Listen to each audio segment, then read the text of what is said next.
నమస్కారం. Welcome to news local. Turpu Godavari జిల్లా కపిలేశ్వరపురం మండలం చిన్న పోరుమిల్లి గ్రామంలో కొలువయున్న పల్లాంబిక, మహాలక్ష్మమ్మ, దుర్గమ్మ, తోడన్న ధనమ్మ తల్లి అమ్మవార్లకు మహిళలు ఆషాఢం సారెలో మిఠాయిలు, చెలిమిడి, మడపప్పు, అరటిపండు, పసుపు, కుంకుమ సమర్పించారు. ఈ ఏడాది సంభవించిన ఎల్నినో ప్రభావంతో వర్షాలు కురవక రాష్ట్రంలో కరువు పరిస్థితులు ఏర్పడ్డాయని, రాష్ట్రాన్ని ఎల్నినో ప్రభావం నుండి కాపాడి సక్రమంగా వర్షాలు కురవాలని అమ్మవార్లను మొక్కుకున్నారు. ఈ అమ్మవార్లకు సారె సమర్పించే కార్యక్రమంలో వందల సంఖ్యలో మహిళలు పాల్గొని మంగళ వాయిద్యాలతో గ్రామ వీధులు గుండా ఊరేగింపు జరిపారు. అమ్మవారికి సమర్పించిన స్వీట్లు, అరటి పండ్లు వగైరా తిను బండారాలు ఇంటింటికి తిరిగి గ్రామంలో పంపిణీ చేయడం జరుగుతుందని ఆలయ అర్చకుడు కాళీకృష్ణ మీడియాకు వివరించారు. అలాగే రాత్రికి అమ్మవారి ఆలయం వద్ద కోలాటం నిర్వహిస్తారని తెలిపారు.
గురు పరంపరాం అస్మత్ శ్రీ గురుభ్యో నమః. ఓం సర్వగురుభ్యో నమః.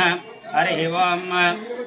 చిన్నకోరుమిల్లి గ్రామంలో వేయించేసినటువంటి శ్రీ పల్లాలమ్మ మహాలక్ష్మి అమ్మవారి ఆలయంలో ఈరోజు ఆషాఢ శుద్ధ ద్వాదశి సందర్భంగా అమ్మవారికి గ్రామస్తులు 50 మంది భక్తులు కూడా అమ్మవారికి సారి తీసుకురావడం సమర్పించడం జరుగుతుంది. అదేవిధంగా ఈ వచ్చినటువంటి కాలంలో వర్షాలు లేక అనేక మంది రైతాంగం కూడా ఇబ్బందులు పడుతున్నారు.